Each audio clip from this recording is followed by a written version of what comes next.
آسان نہیں پڑھنا نوحہ علی اکبر کا، ہائے سرور سے کوئی پوچھے مرنا علی اکبر کا، یا شاہ نجات بڑھ کے اب سہارا دے، ارے مولا سے نہیں اٹھتا لاشا علی اکبر کا،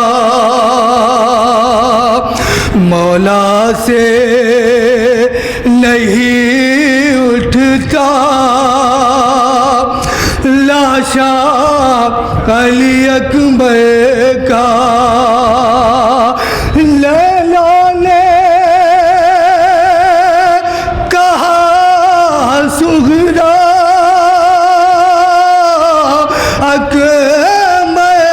نہیں آئے گا، تسکین کو لائی ہوں کرتا علی اکبر کا،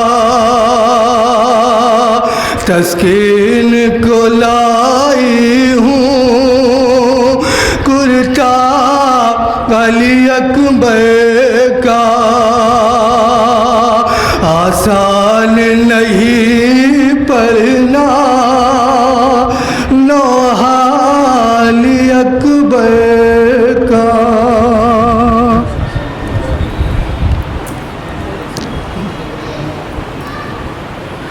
میں التماس کرتا ہوں جناب رضا صاحب سے تشریف لائیں، جناب رضا صاحب۔ نعرہ حیدری، آزاداری کے دشمنوں پر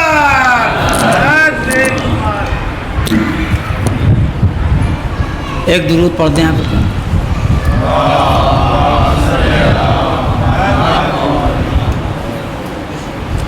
رباعی ملاحظہ فرمائیے۔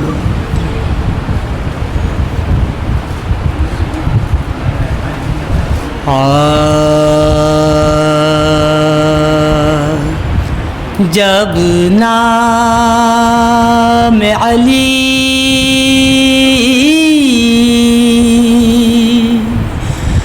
منہ سے نکل جاتا ہے،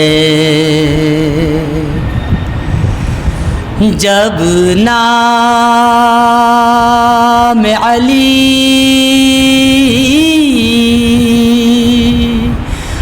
منہ سے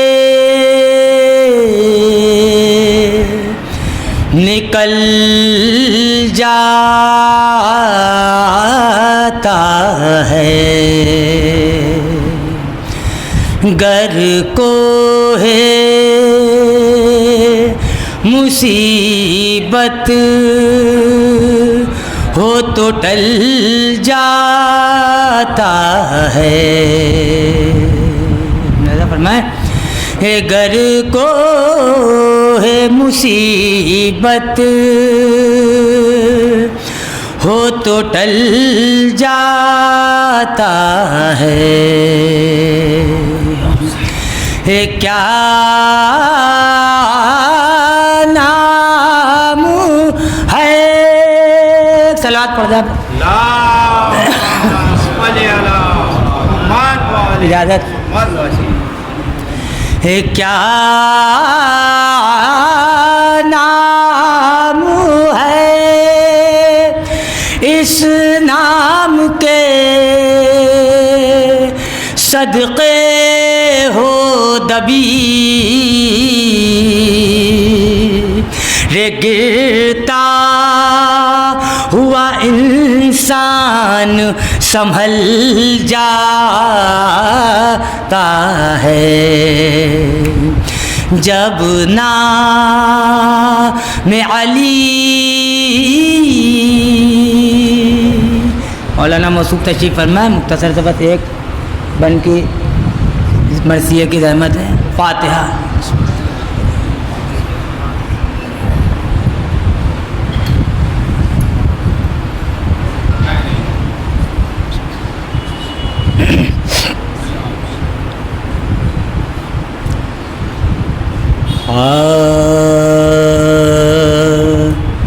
کہتی تھی بانو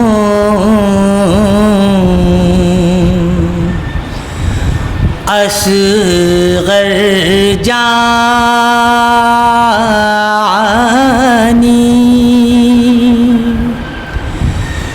کب تم گھر میں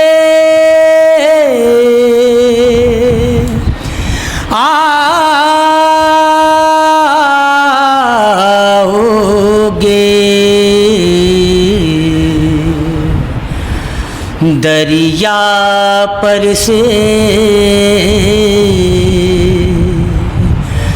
پی کر پانی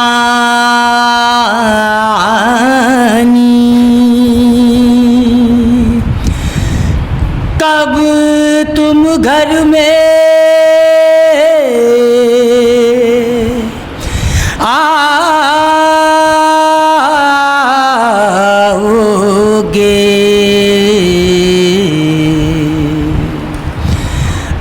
میرے جانی یوسف ثانی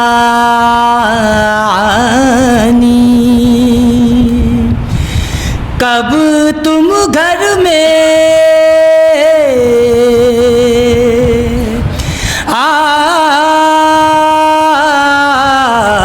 آؤگے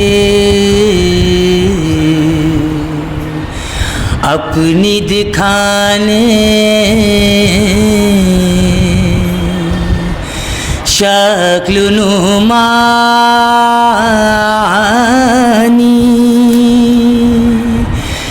کب تم گھر میں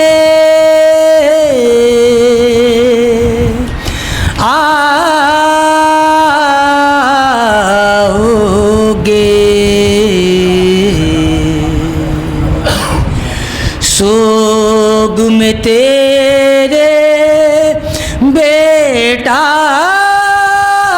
ماں نے پہنی کفنی کالی ہے رے بھورے بال والے آجا جھولا تیرا خالی ہے کہتی تھی بانو اصغر جانی.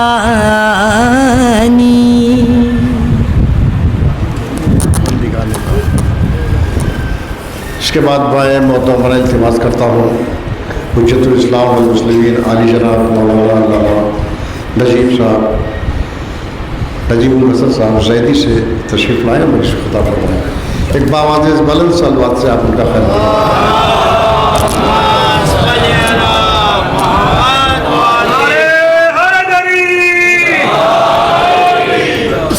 آزاداری کے دشمنوں پر مہاراج جناب نے شیعوں پہ ظلم کرنے والوں پر یزید کا بچہ جولانی پہ لانا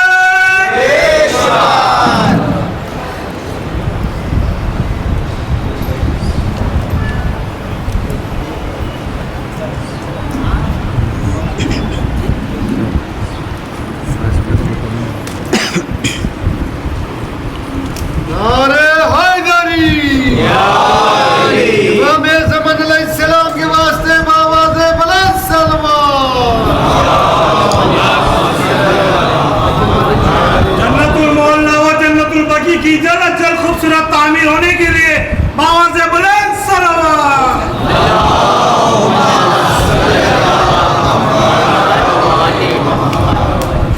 رحم اللہ من قرأ الفاتحہ.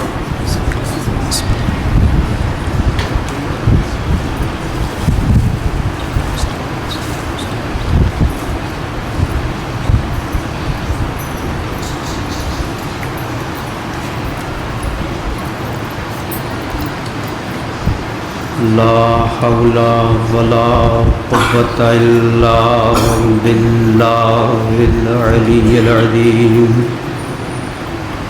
أعوذ بالله من الشيطان اللعين الرجيم بسم الله الرحمن الرحيم الحمد لله رب العالمين والصلاة والسلام والتحية والإكرام على النبي الأمي المكي المدني القرشي الهاشمي الأبتهي الرسول المسدد والمحمود الأحمد والمصطفى الأمجد وبالقاسم محمد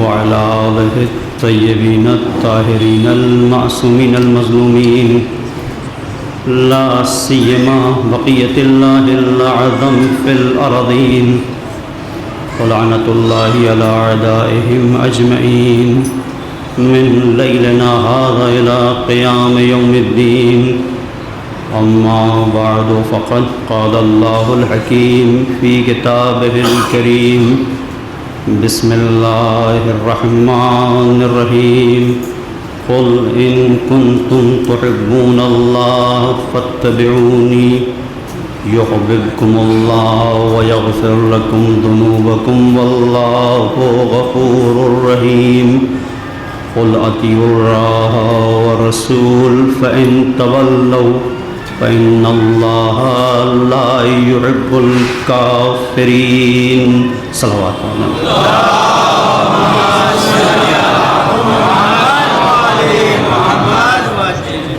سورہ آل عمران کی 31 اور 32 نمبر کی یہ دو آیتیں 31 اور 32 جن میں پروردگار اپنی محبت کی دلیل کے طور پر پیغمبر کی پیروی کو بیان کر رہا ہے۔ قل پیغمبر ان سے کہہ دیجئے ان کنتم تحبون اللہ اگر تم اللہ سے محبت کرتے ہو فاتبعونی تو میرا اتباع کرو۔ چونکہ پروردگار خالق کائنات ہے، انسان اگر اسے رب مان کر اس کی پرستش بھی کرے تو وہ نہ انسان کے سامنے حاضر ہو سکتا ہے خدا اور نہ انسان کے روبرو ہو کر کوئی خطاب کر سکتا ہے، اس لیے کہ وہ جسم و جسمانیت سے منزہ ہے۔ وہ اپنے احکامات بھیج سکتا ہے لیکن انسان کے سامنے نہیں آ سکتا، اور نہ آنا اس کا نقص نہیں ہے، اس کا کمال ہے۔ نہ آنا اس کا نقص نہیں ہے، کمال ہے۔ کسی چیز کی قید میں ہو جانا، جسمانی جتنی بھی آپ کے تصورات ہیں یہ ساری چیزیں نقص کی بنیاد کے اوپر ہیں۔ جسم ہے تو اس جسم کو کر کہیں جانا ہے، آنا ہے تو اس کے لیے وقت ہے، اس وقت میں سے سفر کرنا ہے۔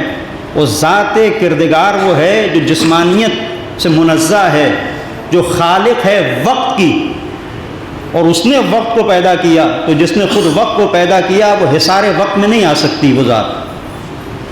تو اب بہت سارے ایسے لوگ ہوں گے کہ جو کہیں کہ ہم پروردگار سے محبت کرتے ہیں، اس کا عشق دل میں رکھتے ہیں۔ بہت سارے ایسے افراد ہیں جو دعویٰ کر سکتے ہیں کہ ہمارے دل میں محبت پروردگار ہے۔ کیسے پتہ چلے کہ محبت پروردگار ہے؟ بہت لوگ کہیں گے کہ بھئی ہم محبت کرتے ہیں اللہ سے، وہ ہمارا خالق ہے، ہم اس سے محبت کرتے ہیں، کیسے پتہ چلے؟ تو قرآن نے اس آیت میں اس چیز کو بیان کیا، قل ان کنتم تحبون اللہ فاتبعونی، پیغمبر ان سے کہہ دیجئے اگر تم اللہ سے محبت کرتے ہو تو اللہ کے رسول کی اطاعت کرو۔ دلیل محبت اطاعت پیغمبر۔ اگر اللہ سے محبت ہے تو پیغمبر کی اطاعت کرو گے، اگر پیغمبر کی اطاعت کرو گے تو جسے اپنے بعد پیغمبر معین کر دیں گے اسے مانو گے، اپنے آپ کو کسی ایسی منزل پر نہیں پہنچاؤ گے کہ جو کام خدا اور نبی کا ہے وہ تم خود انجام دو۔ اتباع پیغمبر، جو پیغمبر نے کہہ دیا تم اسے مانو گے، جب اسے مانو گے تو ضرورت نہیں پڑے گی کہ کبھی تم کہیں سقیفہ میں جمع ہو، کبھی شورا میں جمع ہو، کبھی کچھ کرو کبھی کچھ کرو، یہ پریشانیوں کی منزل نہیں آئے گی۔ اتباع پیغمبر کرو، جہاں اتباع پیغمبر نہیں ہے وہاں پر مسائل ہیں۔ قل ان کنتم تحبون اللہ فاتبعونی۔ اور عجیب مرحلہ ہے یہاں پر، علامہ جوادی نے ایک خوبصورت بات کہی کہ یہ جو مزاج انسانی ہے نا، یہ انسانی مزاج جب اس کے اندر بت پرستی کا جذبہ اگر اس کو آپ تلاش کریں تو جو کچھ انسان کی خواہشیں ہیں ان خواہشوں کو پورا کرنے کے لیے اس نے بت بنا لیا۔ بت بولے گا نہیں، روکے گا نہیں، ٹوکے گا نہیں، جب چاہیں آپ اس پر ہدایہ نثار کریں، جب چاہیں غصے میں آ کے اسے توڑ دیں، نہ کچھ کہے گا نہ بولے گا، پوری توجہ کیجیے گا۔ تو یہ بت پرستانہ مزاج ہے کہ کسی ایسے کو قبول نہیں کرتے جو بولے، جو روکے، جو ٹوکے۔ اسی لیے پیغمبر نے کہا انی تارکن فیکم الثقلین، میں تمہارے درمیان دو گراں قدر چیزیں چھوڑے جا رہا ہوں، ان میں ایک وہ ہے جو بولے گی، جو روکے گی، جو ٹوکے گی۔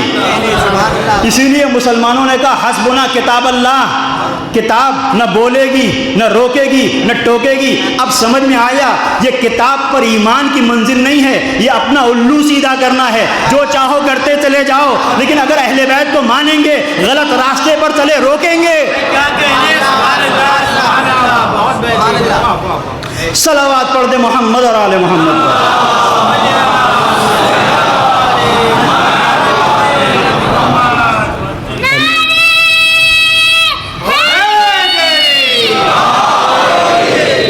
قل ان کنتم تحبون اللہ فاتبعونی، میرا اتباع کرو، یحببکم اللہ، اس کے نتیجے میں پروردگار بھی تم سے محبت کرے گا، ویغفر لکم ذنوبکم، اور مالک تمہارے گناہوں کو معاف کر دے گا۔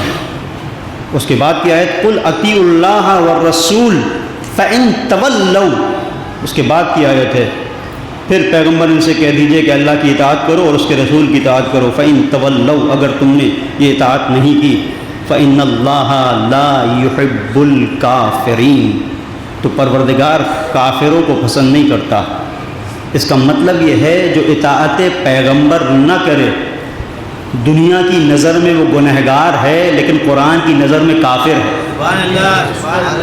پیغمبر کی اگر کوئی اطاعت نہ کرے فإن اللہ لا يحب الکافرین، میں آگے عرض کروں گا کہ یہاں پر یہ جو کافرین کا خطاب ہے اس کا کیا مطلب ہے۔ اس کا مطلب یہ ہے کہ ہو سکتا ہے تم مسلمان ہوتے ہوئے کافر ہو جاؤ، جہاں پر بھی اسلام لانے کے بعد تم نے پیغمبر کی اطاعت سے روگردانی کی، اس کا مطلب تم نے اپنے کفر کا اعلان کر دیا، کفر کا تم نے اپنے اعلان کر دیا۔ یحببکم اللہ ویغفر لکم ذنوبکم، پروردگار اگر تم اطاعت کرو گے پیغمبر کی تو تم سے محبت کرنے والا ہے اور تمہارے گناہوں کو بخشنے والا ہے۔ اس آیت کے ذیل میں جو عنوان گفتگو قرار دیا تھا محبت حسین اور دفاع حق، اب تھوڑی دیر توجہ کیجیے گا۔ دل میں اگر محبت حسین ہے تو اس محبت حسین کا لازمہ اطاعت پروردگار ہے، یہ محبت اطاعت کی طرف لے کے جاتی ہے، اور ہم اس دل کو دل ہی نہیں سمجھتے جس میں محبت حسین نہ ہو، وہ گوشت کا لوتھڑا ہے۔ ہو سکتا ہے آپ اگر آگے بڑھیں بہت زیادہ ہم مانیں تو یہ کہہ سکتے ہیں کہ خون کو پمپ کرنے والا، اعضاء و جوارے تک خون کو پہنچانے والا، یہ ایک پرزہ ہے دل، اس سے زیادہ نہیں، اس لیے کہ دل بہت بڑی چیز کا نام ہے۔ دل کیا ہے؟ القلب حرم اللہ، دل حرم الہی ہے۔ لا تسکن فی قلب اللہ غیر اللہ، اس دل میں اللہ کے علاوہ کسی اور کو قرار مت دو. تو دل در حقیقت یہ جو دل ہے یہ اللہ کا گھر ہے، اور یہ دل اللہ کا گھر بن ہی نہیں سکتا اگر محبت حسین نہ ہو. اگر بناؤ گے تو تھوڑے دیر کے لیے ممکن ہے بن جائے، پھر کوئی آ کے قبضہ کر لے گا. جب تک محبت حسین نہ ہو تو ہم اسے گوشت کا لوتھڑا سمجھتے ہیں. دل اسی وقت بنے گا کہ جب اس دل کے اندر تپش محبت حسین ہو، جب اس دل کے اندر کربلا آ جائے. تو جہاں سے اس دل میں کربلا آئی، جہاں سے اس دل میں حسین آئے، اب یہ دل بنا، اب یہ اس لائق بنا کہ وہ جو خیر محض ہے وہ اس دل میں محبت حسین کے ذریعے سے لوگوں کے ساتھ نیکی کرنا چاہے. اب روایت آپ کے پیش نظر ہے، من اراد اللہ بہ الخیر قذف فی قلبہ حب الحسین وحب زیارت. پروردگار اگر کسی کے ساتھ نیکی کرنا چاہتا ہے اس کے دل میں محبت حسین کو ڈال دیتا ہے.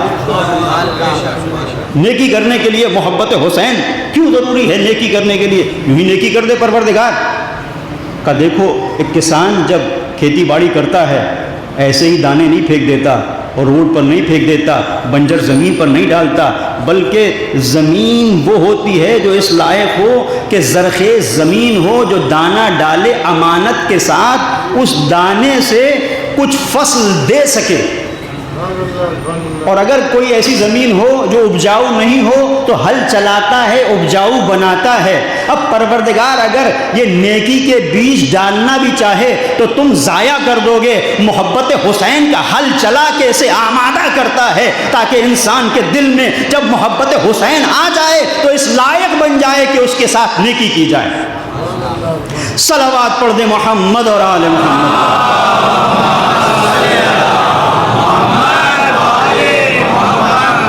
اور جب یہ محبت حسین انسان کے وجود کا حصہ بن جاتی ہے تب انسان اپنے آپ اطاعت کی منزل پر بھی ہوتا ہے اور دفاع حق کی منزل پر بھی ہوتا ہے.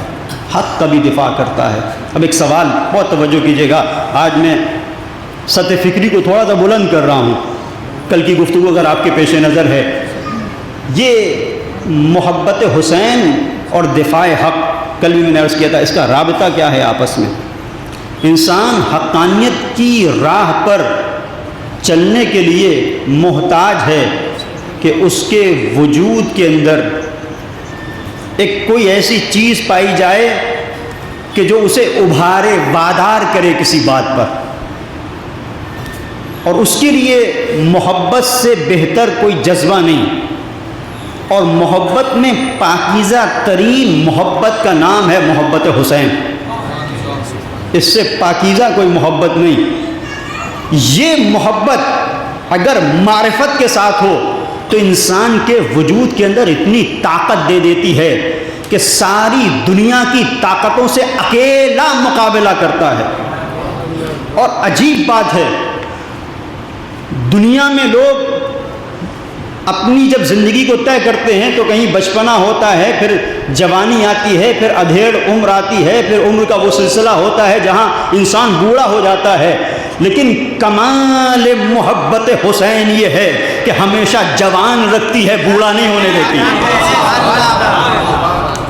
چاہے 86 سال کے حبیب کو دیکھو یا 86 سال کے آج کے دور کے حبیب کو دیکھو، یہ بوڑھا نہیں ہونے دیتی. یہ محبت حسین کا خاصہ ہے. یہ طاقت انسان کے وجود کے اندر لے کے آتی ہے. بہت توجہ کیجیے گا، بہت اہم مرحلہ ہے خاص طور پر جوانوں کے لیے. طاقت، اب میں مثال دوں آپ کو. شہید مطہری نے اس باب محبت میں بہت گہری گفتگو کی ہے اور میں بہت سادہ الفاظ میں آپ کے سامنے رکھنے کی کوشش کر رہا ہوں. غور کیجیے گا. محبت، اس کے اندر کتنی طاقت ہے. ایک مرغی جو آپ دیکھتے ہیں ادھر ادھر گھروں میں، بعض دیہاتوں میں آپ نے دیکھا ہوگا مرغیاں پالے رہتے ہیں. کوئی مرغی ہے، اسے ایک ہاتھ ہلائیں پھٹ بھاگے گی. وہ مرغی بھاگے گی، اگر آپ اس ہاتھ ہلا دیں تو بھاگ جاتی ہے. لیکن کمال محبت کو دیکھیں، یہی مرغی اگر اپنے بچوں کو پروں میں لیے بیٹھی ہو اور اسے آپ بھگانا چاہیں، بھاگے گی نہیں، چونکہ بچوں سے محبت ہے۔ بلکہ ہم نے تو یہ بھی دیکھا، آپ نے دیکھا ہوگا ڈسکوری پر آپ تلاش کریں، نہ جانے کتنی جگہوں پر موذی مخلوق، سانپ جیسی مخلوق جس سے سب بھاگتے ہیں، وہ اگر عام حالات میں آئے تو مرغی بھاگتی نظر آئے گی، لیکن بچوں کی رکھوالی کے لیے اس سانپ کا مقابلہ کرتی ہے۔ یہ طاقت محبت دیتی ہے۔ عزیزوں، یہی تو افسوس ہے مسلمانوں کی ذہنیت پر۔ مرغی کے اندر اگر طاقت آ جائے کہ اپنے بچوں کے لیے قربانی دے اور سانپ سے مقابلے کے لیے آ جائے، تمہاری سمجھ میں آتا ہے، لیکن انسان کی زندگی سے زیادہ عزیز دین کے اوپر حرف آئے اور حسین دین کی بقا کے لیے یزیدیت سے ٹکرا جائیں، تمہاری سمجھ میں نہیں آتا۔ اس کا مطلب تمہیں معرفت کی منزلوں میں کچھ پتہ نہیں۔ یہ طاقت کہاں سے آئی؟ یہ طاقت محبت لے کے آتی ہے، دین سے محبت۔ تو دین پر اگر کوئی حرف آئے گا، دین کو تباہ کرنے کے لیے اگر کوئی نکلے گا، تو دین کو بچانے کے لیے وہ ذات نکلے گی جو دین سے محبت کرنے والی ہے۔ اور اس رخ کو ذرا آپ محسوس کیجئے گا کہ ہمارے یہاں جوان بچیوں کی جب شادی ہوتی ہے، آپ دیکھیں یہ جو بچیاں ہوتی ہیں گھر میں، کتنی بار ایسا ہوتا ہے کہ اپنے ماں باپ سے کہتے ہیں کہ میں آج سنڈے مجھے سونے دیجیے، اور پھر سوتی ہے تو بڑا مشکل سے اس کو اٹھایا جاتا ہے، بعض کو تو پانی ڈالنا پڑتا ہے کہ بھائی یہ کون سی نیند ہے۔ اور یہی محبت جب انسان کے وجود کا حصہ بن جاتی تو وہی بچی جس کی نیند اتنی گہری ہے کہ ماں باپ پریشان ہے، سو گئی تو اٹھائیں کیسے، وہی جب اس منزل پر پہنچتی ہے کہ اس کی آغوش میں شیرخوار آتا ہے تو رات کی تاریکی میں ذرا سی آواز پر اٹھ کے بیٹھ جاتی ہے۔ یہ کیا ہے؟ یہ محبت ہے۔ تو محبت انسان کے وجود کے اندر طاقت لے کے آتی ہے۔ تو یہ ادنا محبتیں ہیں، جانور کی محبت، حیوان کی حیوان سے محبت، انسان کی اپنے بچے سے محبت۔ اعلی ترین محبت خدا کی محبت ہے، اور اسی خدا کی محبت کا تقاضا یہ ہے کہ اگر دین کے اوپر حرف آئے تو تم دین کے لیے اپنی جان قربان کر دینے کے لیے اپنے آپ کو آمادہ کر لو۔ اور یہ محبت حسین ہمیں اس منزل پر لے کے آتی ہے۔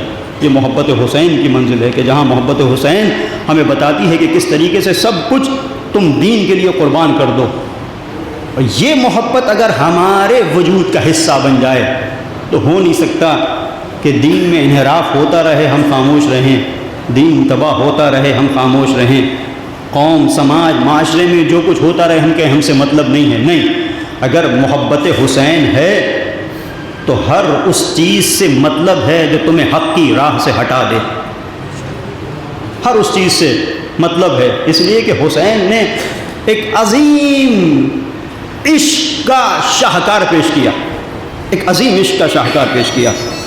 میں نے کہا کہ میں تھوڑا سطح فکری کو بلند کر رہا ہوں، میرا ساتھ دیجیے گا، توجہ کیجیے۔ سید الشہداء جب پہنچے ہیں کربلا، دیکھیں یہ جو ماہ محرم کا چاند نمودار ہوا تو ہر چاند اپنے ساتھ ایک پیغام لے کے آتا ہے۔ ماہ مبارک رمضان کا چاند بندگی کا پیغام لے کے آتا ہے۔ ماہ ذیقعد اور ذی الحج یہ ہے کہ اس مہینے سے حج کا آغاز ہوتا ہے ذی الحج میں، اور ذیقعد سے ہم اس کی تیاری کرتے ہیں۔ ماہ شعبان یہ شعور ولایت، اور یہاں پر ہے کوئی حجت خدا ہے کہ جس کی ولادت کا ہم جشن مناتے ہیں، تو ایک انتظار کی گھڑیوں کو، کیفیت کو ہمارے سامنے پیش کرتا ہے، اور ایک آمادگی کا ہمارے سامنے منظر رکھتا ہے کہ تم کتنے آمادہ ہو اس کے لیے کہ جس کا تم انتظار کر رہے ہو۔ اور یہ محرم، یہ جو محرم کا چاند ہے یہ بھی ایک پیغام لے کے آتا ہے۔ یہ پیغام دفاع دین لے کے آتا ہے۔ یہ بتاتا ہے یہی محرم ہے جس کی بنیاد کے اوپر یہ مسجدیں باقی ہیں، یہ قرآن باقی ہے، یہ نماز باقی ہے، یہ پورا دین باقی ہے۔ اس دین کو اسی محرم میں سید الشہداء نے بچایا، 161 ہجری میں یہ پیغام لے کے آتا ہے۔ اب ایک مرحلہ ہے، بہت توجہ کیجیے گا، ایک منزل تک لے کے جانا چاہتا ہوں۔ یہ اور عمیق اور گہرا مطلب ہے کہ سید الشہداء نے جب آپ مکے سے نکلے، مدینے سے مکہ، مکہ سے آپ کربلا پہنچے، تو آپ نے ایک خاص انداز اختیار کیا، اور وہ انداز کیا تھا؟ وہ تنظیم الخیام۔ سید الشہداء نے جب خیام لگائے تو یہ طبری کی تاریخ طبری، اس سے میں آپ کی خدمت میں پیش کر رہا ہوں، شیخ مفید نے بھی اسے لکھا، اگر کہیں کوئی سوال کرے تو ریفرنس کے لیے، بالکل اتھینٹک، کہ سید الشہداء نے وَتَنظِيمُ الْخِيَامُ قَامَ، سید الشہداء کھڑے ہوئے، وَأَمَرَ بِأَصْحَابِهِ أَن يَجْعَلُوا الْخِيَامَهُمْ عَلَى خَطٍ وَاحِدٍ۔ کھڑے ہوئے سید الشہداء جب پہنچے کربلا تو کہا کہ دیکھو خیام کو ایسے لگانا کہ ایک خط میں ہوں، ایک دوسرے سے جڑے ہوئے، یہ خیمے ایک دوسرے سے، پوری توجہ کیجیے گا، یہ خیمے جو ہیں تم جو لگا رہے ہو یہ ایک دوسرے سے جڑے ہوئے ہوں، اور کس طریقے سے جڑے ہوئے ہوں؟ بعضهم من بعض، ان کی تنابیں، ان کی رسیاں ایک دوسرے سے ملی ہوئی ہوں۔ وقیل، اور کہا گیا سارت کل ہلال، جب یہ سارے خیمے لگ گئے کہ سید الشہداء نے کہا تھا ایک دوسرے کے ساتھ رسیاں جڑی ہوئی ہوں، خیمے ایسے لگانا، امام اگر کوئی کام کر رہا ہے تو امام کے کام کے اندر ایک حکمت ہے، ہم سمجھیں یا نہ سمجھیں۔ طبری نے لکھا، شیخ مفید نے اسے بیان کیا کہ سید الشہداء نے جب خیام پہنچ کے لگائے ہیں تو شکل کیا تھی؟ علی شکل الہلال، ایک چاند کی شکل بنائی، خیمے لگائے تو کیسے لگائے؟ چاند کی شکل میں، بہت توجہ کیجیے گا کہ چاند کی شکل میں سید الشہداء نے خیموں کو لگایا، حتیٰ سارت کل ہلال، چاند کی شکل میں۔ عجیب قابل غور مرحلہ ہے، کیوں؟ گول دائرے میں بن سکتے تھے، عام طور پر خیمے کیسے لگتے ہیں؟ کوئی چاند کی شکل میں خیمے لگاتا ہے؟ یہ جو آپ کے ساتھ 72 ساتھی ہیں، یہ سب کے سب یہ انتظار کر رہے ہیں کہ سید الشہداء خیمے کیسے لگوائیں، اور سید الشہداء نے کہا کہ ایسے لگاؤ، ایک دوسرے کے ساتھ جوڑ دو، اور اس طرح سے جوڑو تنابوں کو ایک دوسرے کے ساتھ کہ ایک چاند کی شکل بن جائے۔ ابھی سمجھ میں نہیں آ رہی یہ بات کہ چاند کی شکل کیوں بن جائے، کیسے پتہ چلے کہ حکمت کیا ہے؟ تو قرآن سے بہتر اور کوئی کتاب نہیں جو بتائے کہ چاند کا کام کیا ہے۔ توجہ کیجیے گا، اب قرآن یسألونک عن الأہلہ قل ہی مواقیت للناس والحج، چاند کے بارے میں سوال کرتے ہیں، کہہ دیجئے کہ چاند اس لیے ہے کہ تاکہ تمہیں وقت کا اندازہ ہو سکے اور حج کے موسم کو پہچان سکو۔ اب آپ کی سماعتوں کی نظر ایک جملہ کر رہا ہوں، توجہ کیجیے گا، بہت بڑی منزل تک لے کے آ گیا کہ سید الشہداء بتانا کیا چاہتے ہیں، یہ محبت حسین ہمیں کس منزل پر لے کے جانا چاہتی ہے۔ سید الشہداء اپنے اس عمل سے بتا رہے تھے، دیکھو قرآن نے کہا کہ چاند اس لیے ہے تاکہ تمہیں بتائے وقت اگر نہیں پتہ چلے گا تم نماز کیسے پڑھو گے؟ وقت نہیں پتہ چلے گا روزہ کیسے رکھو گے؟ کب افطار کرنا ہے، کب امساک کرنا ہے، کب نیت کرنی ہے؟ یہ سب وقت کے اوپر ڈیپینڈ کرتا ہے۔ حج کا موسم پتہ نہیں چلے گا اگر چاند نہ ہو، تو پھر اس کا رابطہ کیا ہے؟ یہ تو قرآن نے کہا، تو پھر سید الشہداء نے یہ چاند کی شکل میں یہ خیام کیوں لگائے؟ یہ کسی حکمت سے خالی نہیں۔ تو عزیزوں جب غور کیا تو پتہ یہ چلا کہ چاند اس لیے ہے تاکہ نماز کا وقت، روزے کا وقت، حج کا وقت پتہ چل سکے۔ اور مہینہ کون سا تھا؟ محرم کا، کہ جہاں پر حج تمام ہو گیا، یعنی سید الشہداء بتا رہے ہیں وہ بندگی کا حج ہے جو تمام ہوا، یہ عشق کا حج ہے جس کا آغاز کربلا سے ہوگا۔ اس کا چاند آسمان میں ہے، اور چاند جو عشق کا ہے اس کا اگر طلوع دیکھنا ہے تو کربلا میں آؤ، یہاں طلوع ہو رہا ہے عشق کا چاند۔ اب عزیزوں منزل یہ ہے کہ ہو سکتا ہے کوئی حج مکمل کر لے، حج کے مکمل کر لینے کے باوجود بھی اگر انسان کے دل میں عشق نہیں ہے تو ادھورا ہے۔ جب تک یہ عشق نہ ہوگا انسان کی زندگی مکمل نہیں ہوگی۔ صلوات پڑھ دیں محمد اور آل محمد۔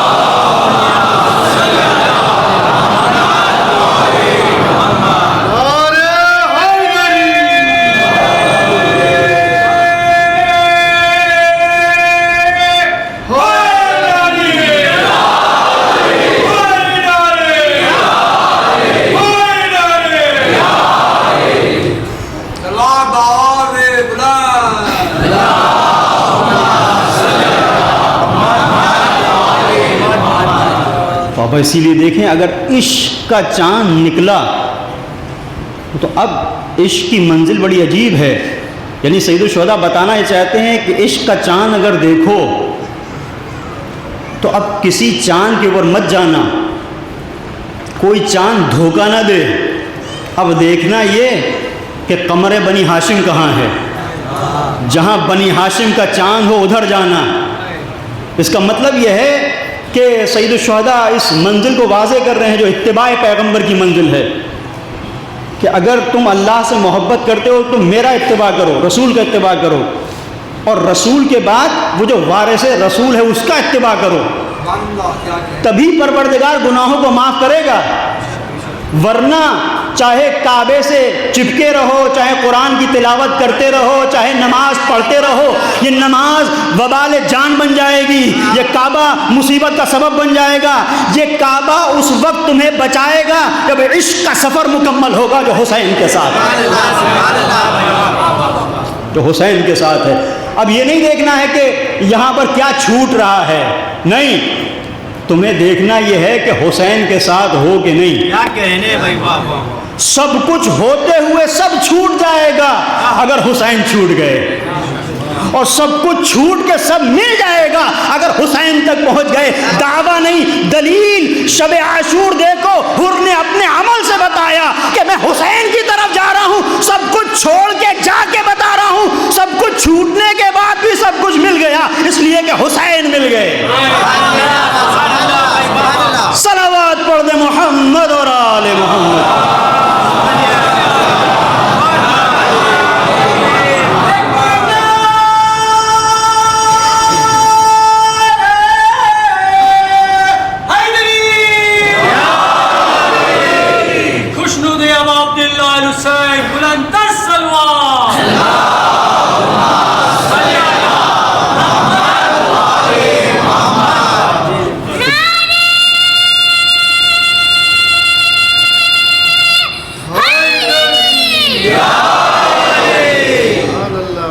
تو اس کا مطلب یہ ہے کہ جب حسین کے بغیر نماز نہیں, روزہ نہیں, حج نہیں, زکوٰۃ نہیں, یہ ظاہری کیفیتیں ہیں, بے جان کیفیتیں, ان میں روح نہیں. اگر روح چاہیے تو حسین کے ساتھ آؤ, حسین کے ساتھ آؤ. تو اس کا مطلب یہ ہے کہ جب یہ ساری عبادتیں عبادت نہیں تو وہ حق کی ڈگر حق کیسے ہو سکتی ہے جو حسین کے علاوہ ہو. جو حسین سے ہٹ کے ہو, تم کہو کہ ہم حق بات کہہ رہے ہیں, یہ کوئی حق بات نہیں. حق وہاں پر ہے جہاں حسین ہے. تو محبت حسین جب انسان کے وجود کا حصہ بنتی ہے تو اب وہ دفاع حق کرنے کی پوزیشن میں ہوتا ہے. اور آپ اسی لیے آپ دیکھ لیجئے آج عالم اسلام میں اتنے سارے ممالک ہیں جو اب سب آپ کے پیش نظر ہیں, جتنے بھی ممالک ہیں 56-57 جو بھی ہیں, ان سب کو دیکھیں, اور جہاں وہ شخصیتیں ہیں کہ جو خیام حسینی پر سجدہ ریز ہیں انہیں دیکھیں. اس کے بعد اب دیکھیں, یہ سوال ہر ایک کے ذہن میں آتا ہے, آج ہم نہیں غیر مسلم کہہ رہے ہیں کہ یہ اتنے سارے اسلامی ممالک یہ بولتے کیوں نہیں, یہ کچھ کرتے کیوں نہیں, ان کو کیا احساس نہیں ہے, کیسے لوگ ہیں یہ ویسے ہی لوگ ہیں کہ جیسے یزید کے دور میں تھے. جب دین پہ حرف آیا تو تنہا حسین نکلے. کتنے صحابی تھے جو حسین کے ساتھ تھے, چند ایک صحابی. اکثریت کہاں تھی, اکثریت غائب تھی, یزیدیت کے ڈر سے دبک کے بیٹھے ہوئے تھے. اور حسینی مزاج یہ ہے کہ حسینی مزاج کے اندر ڈر نہیں, خوف نہیں, یہ شہادت کو اپنے لیے فنا نہیں بلکہ شہادت کو اپنی زندگی کا آغاز سمجھتا ہے. اسی لیے حسینی مزاج جب دنیا میں آپ دیکھیں کہ جہاں پر بھی حسینی مزاج نکھر کے آتا ہے وہ حق کے ساتھ ہے اور حق کے لیے بول رہا ہے. یہ محبت حسین دفاع حق کے لیے ضروری ہے. اور جب یہاں تک عزیز و بات پہنچی تو اب یہاں سے ایک حساس مرحلہ, اس محبت کے ساتھ جو محبت حسین ہے ایک اہم منزل ہے معرفت کی, کہ اگر محبت حسین ہو اور معرفت نہ ہو تو کیا مشکلات سامنے آتی ہیں. بہت توجہ کیجیے گا, شاید اس قسم کی گفتگو تھوڑی سی ایسی ہو کہ دلچسپی برقرار نہ رہے, لیکن بہت اہم ہے. سمجھنے کے لیے۔ آپ دیکھیں جناب مسلم ابن عقیل جنہیں سید الشہداء نے اپنا سفیر بنا کے بھیجا، تو جو کوفے کے لوگ تھے کیا سید الشہداء سے محبت نہیں کرتے تھے؟ محبت کرتے تھے، پھر مسلم کو تنہا کیوں چھوڑ دیا؟ یہ آج کوئی بھی نوجوان اپنے ذہن میں اس کے سوال قائم ہو سکتا ہے، کیا ہوا؟ اور دوسری بات، کیا جناب مسلم نے آمادگی نہیں کی تھی؟ کیا ہوا؟ جب ایک سفیر بن کے جا رہے ہیں انہیں پتہ ہے، اور آپ اسے اگر تاریخ میں دیکھیں گے تو ابن نمائے حلی نے مثیر الاحزان میں، اخبار الطوال میں، دینروی نے اور دوسرے لوگوں نے 18,000 25,000 40,000 لوگوں کی بیعت کو لکھا ہے جناب مسلم کے ہاتھوں پر۔ یہ جو اتنے لوگ 40,000 کی تعداد میں، یا اسے اب کم کر دیں تو 18,000 متفق زیادہ تر لوگوں نے کہا 18,000 لوگ جس کے ہاتھوں پر بیعت کر رہے ہیں، وہی مسلم کربلا کی گلیوں میں، کوفے کی گلیوں میں تنہا کیسے؟ ایک سوال ہے۔ یہ کون لوگ تھے جنہوں نے بیعت کی تھی؟ یہ یزید کے ماننے والے تو نہیں تھے، یہ تو حسین کے چاہنے والے تھے۔ پھر کیا ہوا عزیزو؟ ایک مرحلہ محبت کے ساتھ معرفت کا نہ ہونا، دوسرا مرحلہ دشمن کی نیرنگی چالیں۔ میں دوسرے مرحلے کو پہلے عرض کروں گا، چونکہ جو پہلی منزل ہے کہ معرفت کا نہ ہونا، یہ طولانی گفتگو ہے، اور دامن وقت میں زیادہ گنجائش بھی نہیں ہے، پوری توجہ کیجیے گا۔ یہ اگر بات پہنچ گئی تو ہمیں سمجھ میں آئے گا کہ محبت حسین کی بنیاد کے اوپر دفاع حق کیسے کیا جاتا ہے، اور محبت حسین بغیر معرفت کے اگر ہو تو کتنی مشکلات کا سبب بنتی ہے۔ محبت بغیر معرفت کے ممکن نہیں ہے۔ جب تک معرفت نہیں ہوگی یہ محبت، جب تک معرفت پیدا نہیں ہوگی اس کے اندر یہ گہرائی پیدا نہیں ہوگی۔ یہ اصحاب پیغمبر کیا یہ دشمن تھے؟ سید الشہداء سے کیا محبت؟ سب اصحاب پیغمبر محبت کرتے تھے، بلکہ وہ صحابی نہیں جو حسین سے محبت نہ کرے، وہ صحابی نہیں، اس کی صحابیت پہ شک کرنا اگر اس کے دل میں محبت حسین نہ ہو، تو پھر یہ محبت انہیں کربلا تک لے کے کیوں نہیں آئی؟ یہ منزل ہے۔ اس پر گفتگو انشاءاللہ آنے والی مجالس میں کروں گا، آنے والے دنوں میں۔ اب یہ جو مرحلہ ہے کہ دشمن نے کیا کیا، جناب مسلم ابن عقیل پوری احتیاطی تدابیر کے ساتھ کوفے پہنچے، اور عجیب بات ہے جناب مسلم کے ساتھ جو 2 رہبار ساتھ گئے تھے مسلم کے ساتھ، آپ اسے تاریخ میں دیکھیں، ایک ایسا صحرا تھا جہاں پانی نہیں تھا، پیاس سے جاملہ دم توڑ گئے جو راستہ دکھانے والے تھے، اور اس طرح سے سید الشہداء نے جناب مسلم کا انتخاب کیا تھا کہ یہ بنی ہاشم کا جوان ہے، یہ پیاس پر غلبہ پا سکتا ہے، اور جناب مسلم پیاسے جد و جہد کرتے ہوئے کوفے تک پہنچے ہیں۔ اور بہت اہم مرحلہ ہے کہ جب جناب مسلم ابن عقیل کوفے میں پہنچے ہیں تو پہلے جناب مختار کے یہاں قیام کیا ہے، اس کے بعد پھر ہانی ابن عروہ کے یہاں۔ خاموشی کے ساتھ لوگ آئے ہیں، یہ طولانی گفتگو ہے، میں مختصر کر رہا ہوں۔ لوگوں نے آ کے رجز پڑھے ہیں، اپنے وجود کے اندر جو پائے جانے والا جذبہ ہے اس کا اظہار کیا ہے کہ ہم آپ کے ساتھ ہیں۔ عابس بن شبیب شاکری اور یہ دیگر افراد، حبیب بن مظاہر، ابو ثمامہ سیداوی اسدی، مسلم بن اوسجہ، یہ ساری شخصیتیں وہاں پہ موجود ہیں۔ تو پھر ہوا کیا؟ تو ایک مرحلہ اور جو قابل غور ہے کہ ابن زیاد نے اپنے ہی لوگوں کے درمیان میں جاسوس چھوڑے ہوئے تھے، اس میں سے ایک کا نام ہے معقل یا معقل، تاریخ میں آپ دیکھیے کیا کیا اس نے۔ معقل نے، ابن زیاد نے اسے بلایا، 3,000 درہم اسے دیے کہ جاؤ یہ مسلم کو دینا کہ ہم تمہاری مدد کرنے کے لیے آئے ہیں، ہمارے دل میں محبت اہل بیت ہے، میں شام کا رہنے والا ہوں، دل میں تمہاری محبت ہے اور میں تمہاری مدد کرنے کے لیے آمادہ ہوں، تم کھڑے ہو، ہم تمہارے ساتھ ہیں۔ ان کی ملاقات ابو ثمامہ سیداوی اسدی سے ہوتی ہے اور وہ آہستہ آہستہ ان کو لے کے جاتے ہیں مسلم بن اوسجہ۔ مسلم بن اوسجہ کا کام کوفے میں اسلحے بنانا تھا، یعنی یہاں تک جاسوس پہنچ گیا کہ جہاں اسلحے بن رہے ہیں وہ بہت اہم ہے کہ جہاں شمشیریں بن رہی ہیں، جہاں نیزے بن رہے ہیں، اور ساری رپورٹنگ یہ ابن زیاد کو کر رہا ہے۔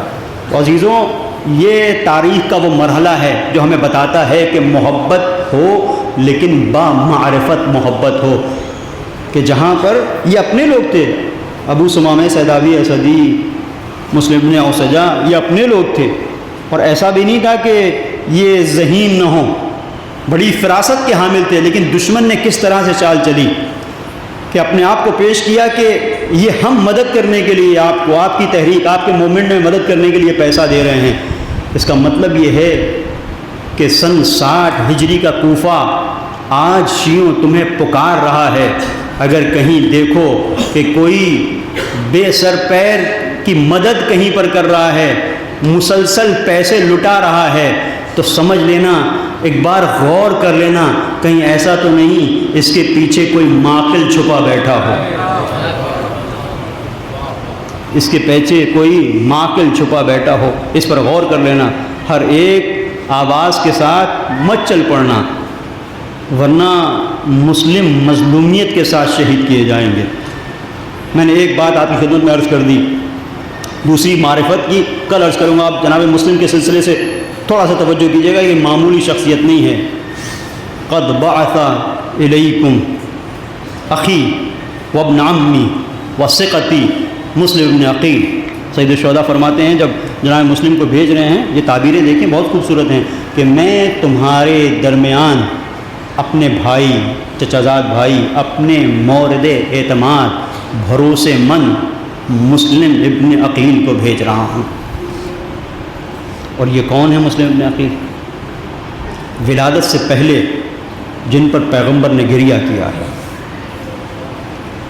کہ مولائے کائنات کے سلسلے سے ملتا ہے، یا رسول اللہ انکا لتحب مسلم ابن عقیل، کیا آپ مسلم ابن عقیل سے محبت کرتے ہیں؟ انی احبہ حبین، پیغمبر نے فرمایا کہ میں دو محبتیں کرتا ہوں، ایک مسلم سے محبت مسلم کی بنیاد کے اوپر، چونکہ یہ ہے اس لائق کہ اس سے محبت کی جائے، دوسری لأبی طالب، ابی طالب سے چونکہ میں محبت کرتا ہوں اس لیے کہ طالب جناب ابو طالب کے بیٹے ہیں، اس لیے میں ان سے محبت کرتا ہوں، اور مسلم ابن عقیل خاندان ابی طالب کے چشم و چراغ ہیں، اس لیے محبت کرتا ہوں۔ اور اب یہاں پر مقتل میں ملتا ہے کہ پیغمبر نے گریہ فرمایا، فجرت دموعہ علی صدرہ، جب اس منزل پر پہنچے تو پیغمبر کے آنسو، پیغمبر گریہ کر رہے ہیں اور آنسو پیغمبر کے سینے تک آ گئے، جو لوگ وہاں پہ موجود تھے انہوں نے بھی گریہ کیا۔ فرمایا کہ علی سے گفتگو ہے کہ یہ وہ بچہ ہے کہ جو تمہارے بیٹے پر اپنی جان کو قربان کر دے گا، تمہارے بیٹے پر اپنی جان کو قربان کر دے گا، اس لیے میں گریہ کر رہا ہوں، میں رو رہا ہوں۔ اصحاب بھی تھے، انہوں نے بھی گریہ کیا۔ بڑی عظیم شخصیت ہے جناب مسلم کی، جو زیارت میں آپ دیکھیں گے بعض علماء بیان کرتے ہیں کہ جیسی شخصیت حضرت ابوالفضل عباس کی ہے، جو تعبیریں زیارت میں حضرت ابوالفضل عباس کے لیے ہیں وہی جناب مسلم کے لیے ہیں، معمولی شخصیت نہیں جناب مسلم کی۔ اور یہ مسلم کوفے میں تنہا ہو جائے تو سوال ہے یہ کیسے تنہا ہو گئے۔ ایک میں نے پہلو آپ کی خدمت میں عرض کیا کہ کس طرح سے اندر سے جاسوسی کا ایک جال بچھا ہوا تھا، معقل ہے کہ نہ جانے کتنے معقل ایسے ہوں گے، تاریخ نے ایک کو نقل کیا ہے، تو یہاں پر بہت توجہ کی ضرورت ہے۔ بس عزیزوں، دیباچہ کربلا،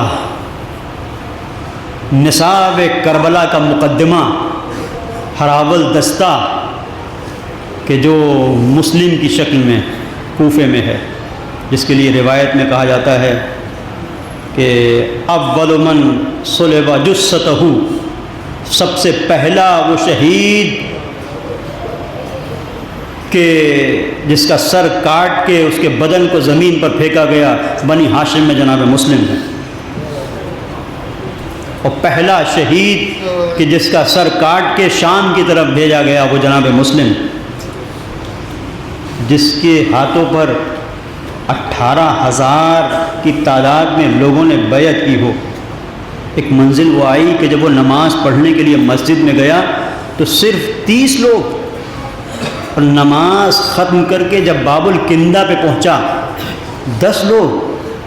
اس کے بعد ایک کوچے میں مڑ کے دیکھا تو اب مسلم تنہا، کوئی بھی نہیں، جسے امام حسین بھیج رہے ہیں کہ یہ میرا مورد اعتماد ہے، میرا بھروسے مند ہے، اس کے ہاتھوں پر بیعت، میرے ہاتھوں پر بیعت ہے.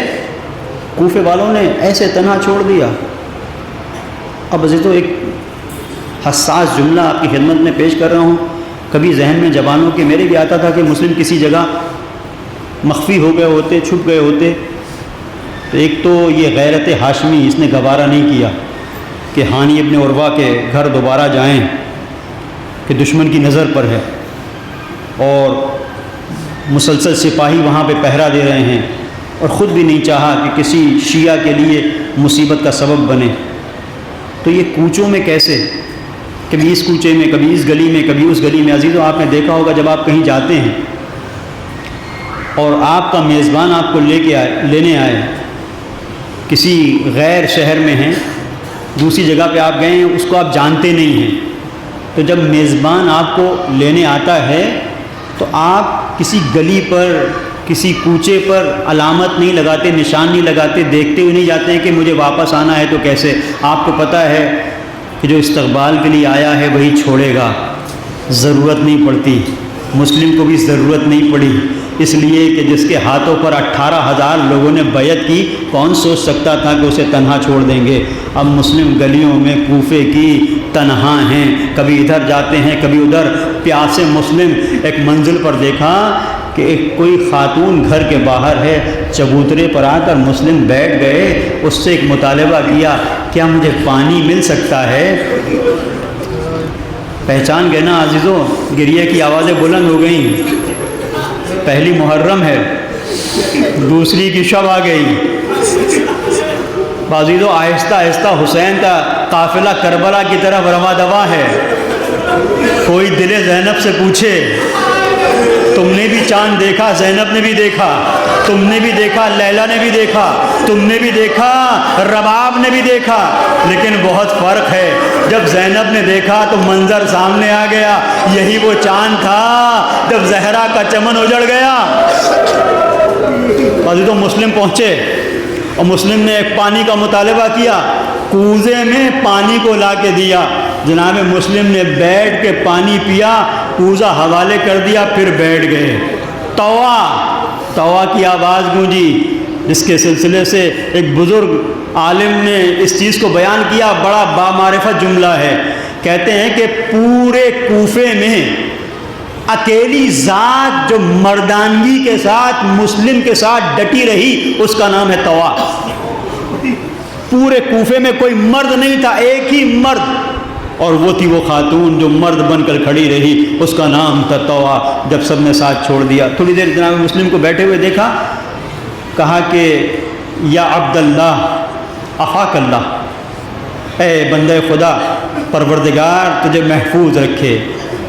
لا یصلح الجلوس علی بابی ولا احلہ لک. اے بندے خدا، تجھے پیاس لگ رہی تھی، میں نے پانی پلا دیا، اب چلا جا، اب چلا جا. مجھے اچھا نہیں لگتا کوئی غیر مرد میرے گھر کے دروازے پر بیٹھا رہے. ہائے غیرت بنی ہاشم. جملہ سنو گے مقتل کا، لیس لی فی ھذل مصر منزلا ولا اہلا. اے توا، وہ کہاں جائے جس کا کوئی گھر نہ ہو، وہ کہاں جائے جس کا کوئی گھر نہ ہو. بعزیزوں، غربت مسلم کی انتہا. ارے بنی ہاشم کا غیور جوان کوفے میں تنہا، اور جس کے دل میں شریعت محمدی ہے، یہ دل نہیں بلکہ شریعت محمدی کا دل دھڑک رہا ہے. کیا کیفیت ہوئی ہوگی جب توا نے کہا ہوگا چلا جا، مجھے گوارا نہیں. مسلم تڑپ گئے، کہاں جائے. وہ مجبوری عزیزوں کیسے بیان کی جائے مسلم کی. میں تجھ سے زیادہ شریعت محمدی کو جانتا ہوں. ایک مرتبہ جب مسلم نے کہا میرا کوئی گھر نہیں ہے, آگے بڑھی, تم کون ہو؟ مجبور ہو گئے مسلم, سر کو جھکا کے کہا مسلم ابن عقیل. ایک مرتبہ تڑپ گئی, آقا میرے شہزادے, ارے مجھے معاف کیجیے گا, مجھے نہیں اندازہ تھا یہ گھر آپ کا گھر ہے, میرے لیے یہ خوش قسمتی کا سبب ہے کہ آپ تشریف لائے ہیں, آپ کے مبارک قدم میرے گھر میں آئے. عاشق اہل بیت تھی, ایک مرتبہ تڑپ گئی, دسترخوان لگا دیا, اے شہزادے کھانا کھائیے. عزیز و عجیب مرحلہ, اس کا بیٹا بلال حکومت کی مشینری میں کام کرتا ہے. مسلم تھوڑی ہی دیر استراحت مسلم نے کی ہوگی, بیٹا آیا, بہت چاہا کہ بیٹے سے کہے کہ خبردار اس بات کی خبر کہیں نہ پہنچانا, لیکن نالائق بیٹا تھا, حکومت کے جاسوسوں تک خبر پہنچا دی. تھوڑی ہی دیر میں مسلم نے محسوس کیا کہ گھوڑوں کی ٹاپوں کی آوازیں آ رہی ہیں. ایک مرتبہ اٹھے, توآ یہ گھر اب رہنے کے لائق نہیں. آقا کہاں جا رہے ہیں؟ توآ اب مجھ سے کچھ نہ کہنا, اب غیرت بنی ہاشم ہے. توآ اب آگے نہ بڑھنا, اب رکنے کے لیے مت کہنا, لا میری تلوار لا. اپنی تلوار کو لیا اور توآ آگے آ کے کھڑی ہو گئی. آقا ایسے نہ جانے دوں گی, ادھر سے آوازیں آ رہی ہیں, مسلم ہمیں پتا ہے تم اس گھر کے اندر ہو, گھر کا دروازہ کھولو ورنہ ہم گھر میں آگ لگا دیں گے. توآ تڑپ رہی ہے, سر کو پیٹ رہی ہے, ارے یہ کیا ہو گیا؟ آقا آقا گھر سے باہر نہ نکلیے. مسلم کا جملہ سنو گے, توآ ہٹ جا, توآ ہٹ جا, میں اس قوم کو خوب جانتا ہوں. سمجھ گئے نا عزیزوں, سمجھ گئے نا عزیزوں. سنتے رہتے ہیں نا کہ مجلس میں جب سید الشہداء کی مجلس ہوتی ہے, ایک کوک جلی ماں آتی ہے. مسلم کیا کہنا چاہتے ہیں؟ اس کوک جلی ماں کو سلام کیجئے گا, مسلم کی غربت کو محسوس کیجئے گا. مسلم نے کہا توآ ہٹ جا, مجھے نکل جانے دے. توآ اصرار کر رہی ہے, نہیں آقا نہیں. مسلم کہہ رہے نہیں ضعیفہ, مجھے نکل جانے دے, میں اس قوم کے مزاج کو خوب پہچانتا ہوں. ایک تاریخ لا کے رقم کر دی مسلم نے. اے توآ, یہ جب دھمکیاں دیتے ہیں تو صرف دھمکیاں نہیں دیتے, مجھے پتا ہے یہ آگ لگا دیتے ہیں.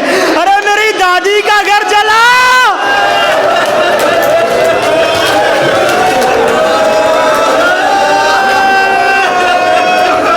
جزاکم ربکم خیر الجزا.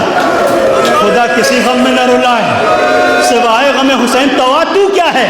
وہ تو رسول کی بیٹی تھی, رسول اس کے دروازے پہ سلام کیا کرتے تھے, اس کے بعد بھی یہی دھمکی دی تھی, یا فاطمہ افتح الباب وإلا لأحرقن البیت. فاطمہ دروازہ کھولو, اگر نہیں کھولا تو گھر کو جلا دیں گے.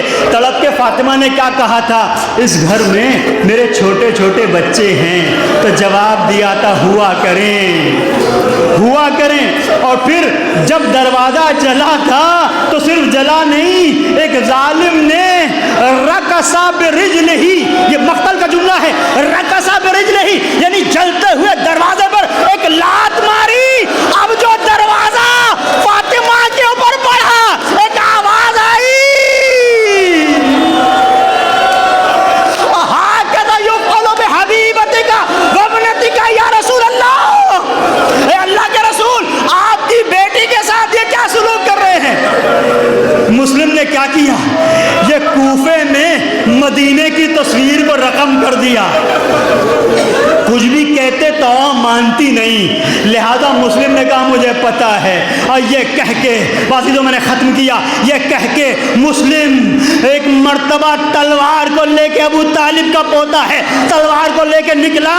ادھر 300 لوگ ہیں جو مسلم کو گرفتار کرنے آئے ہیں. آپ نے کہیں دیکھا ہے کسی ایک انسان کو گرفتار کرنے کے لیے 300 لوگوں کا لشکر ہو؟ مسلم آگے بڑھتے ہیں, حملہ کرتے جاتے ہیں, مقابلہ کرتے جاتے ہیں, یہاں تک کہ لشکر بھاگا. اور یہ جو جنگ ہو رہی ہے کسی کھلے میدان میں جنگ نہیں ہے, کوفے کی گلیوں میں جنگ ہے. عزیزوں میں کہوں گا, اے ابو الفضل عباس, اس نے وغا نہیں ملا, نیزہ لیے تھے, فرات کی طرف بڑھے, لیکن گلیاں نہیں تھی. بالا خانے پہ لوگ انگارے لے کے جمع نہیں ہوئے تھے, کوئی آگ نہیں برسا رہا تھا, جلتے ہوئے کولے نہیں ڈال رہے تھے, ارے لوگ چھپ چھپ کے حملہ نہیں کر رہے تھے. کو دیکھو، آگے بڑھ رہے ہیں۔ ایک مرتبہ محمد ابن اشعث نے ابن زیاد تک پیغام پہنچایا، ابن زیاد اور لشکر بھیج۔ ابن زیاد نے کہا کہ ایک انسان اس پر تمہیں کنٹرول نہیں ہوتا۔ جواب دیا، کیا کوفے کے کسی بقال سے مقابلے کے لیے بھیجا ہے؟ کسی معمولی کسان سے مقابلے کے لیے بھیجا ہے؟ یہ بنی ہاشم کا لال ہے، یہ ابو طالب کا پوتا ہے۔ عزیزوں کیا کیا؟ وہی انداز جو ہمیشہ سے بنی امیہ نے اختیار کیا۔ ایک مرتبہ مسلم کو ایک ایسی منزل تک کھینچ کے لے کے آئے جہاں گڑھا کھودا گیا تھا، اس کے اوپر گھاس پھوس ڈال دی۔ مسلم حملہ کرتے ہوئے للکارتے ہوئے آگے بڑھ رہے ہیں، شاید آواز دے رہے ہیں۔ وہ اور منزل تھی جب دادی کے گھر کو جلا دیا تھا، لیکن یہاں توبہ، اس نے مجھے پناہ دی ہے، یہ ضعیفہ مومنہ ہے۔ مسلم کو کچھ بھی ہو جائے، 300 کا لشکر ہو یا 1000 کا لشکر ہو، اس کے گھر پر کوئی حملہ نہیں ہوگا۔ جو حملہ ہوگا میرے بدن پر ہوگا، بدن زخمی ہو جائے، لیکن مسلم آگے بڑھتے رہیں گے۔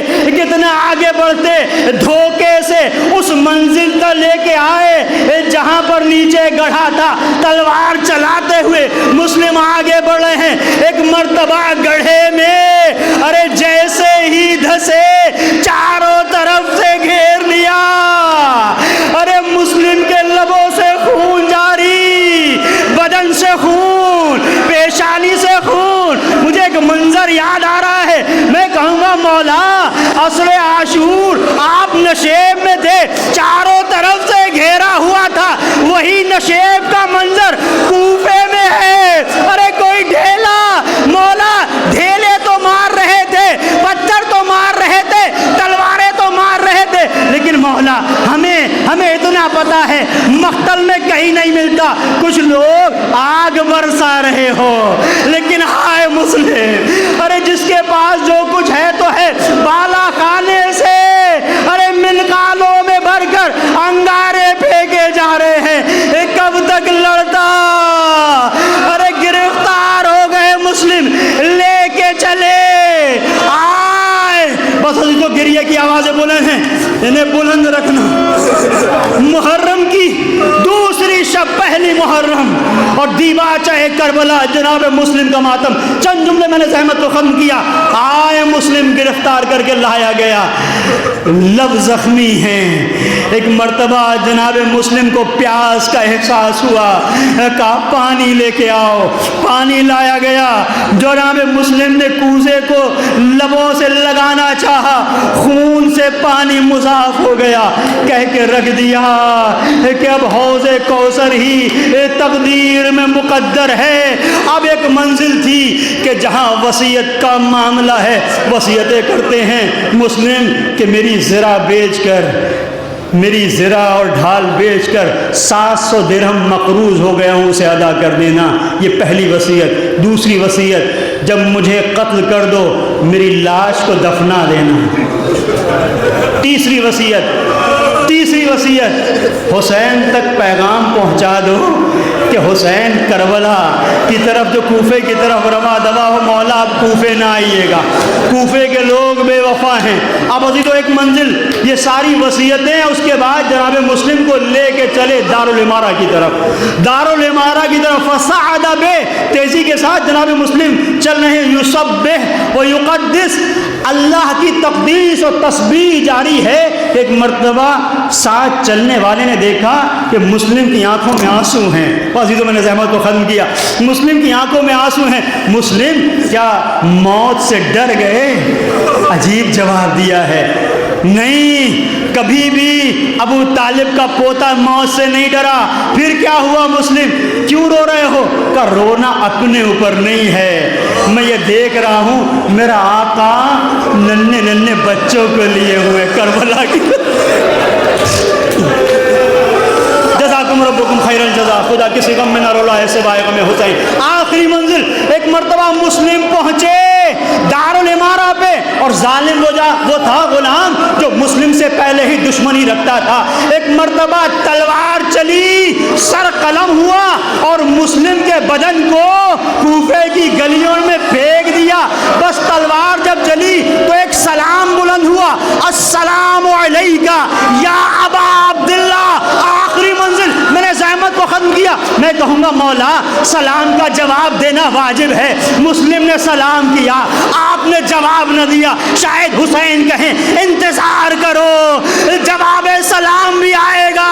ہاں انتظار کیا، اب جب کربلا میں یکو تنہا گر گئے حسین، ایک مرتبہ جواب سلام اینا مسلم، ارے سب سے پہلے مسلم کو یاد کیا، اے مسلم تمہارے سلام کا جواب دے رہا ہوں، سب سے پہلے تمہیں یاد کیا۔ وہ مسلم کے جنازے کو کوفے کی گلیوں میں پھرایا گیا، ارے مولا نے مسلم کی بیٹی کو زانو پہ بٹھایا، ارے ہاتھ رکھا تڑپ گئی، مولا ایسے ہاتھ پہ رہے جیسے یتیموں کے سروں پر، اے بیٹا تیرا بابا شہید ہو گیا، آج سے حسین